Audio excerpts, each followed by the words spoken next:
Cara, como é que é sair do Botafogo logo para um rival direto, assim como o Vasco? Então, ali, como eu falei, já tinha aquela situação, né? Não sei se como dirigente, né? O seu Emil tinha esse interesse na saída, né? Não digo na saída, mas fazer caixa. alguma coisa de caixa, né? Por acaso eu era um jogador da base, né? Naquele período hoje ainda tem isso também, né? Mas a gente percebe que o jogador hoje sai mais cedo, né? Muito mais. Isso normalizou um pouco mais.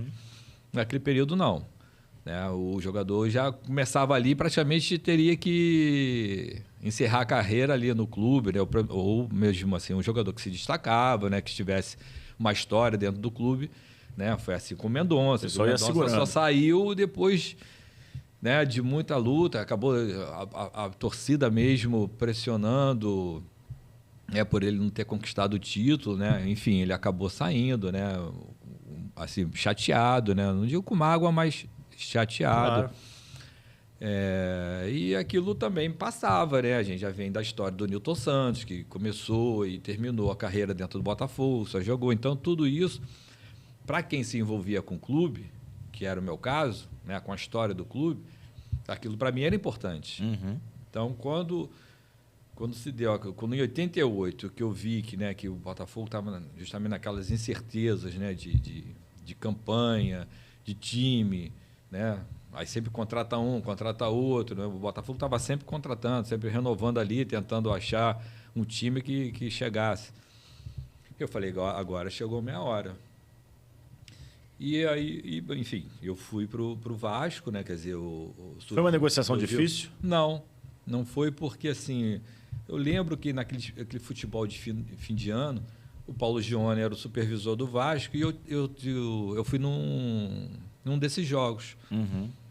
E aí conversando, e ele, né, já ter tido o confronto ali, as finais, né? Conhecia bem. Já conhecia, né? Sabia como eu jogava, né? A maneira como eu jogava. Ele, você encaixa perfeito ali no Vasco ali, né? A sua maneira de jogar. E aí começou a ajeitar a coisa. Acho que eles entraram em contato com o Botafogo, né? A coisa foi facilitada nesse sentido, né? Quer dizer, houve um acerto ali. E eu fui pro Vasco, né? No meio do caminho, acho que o Flamengo tentou, né?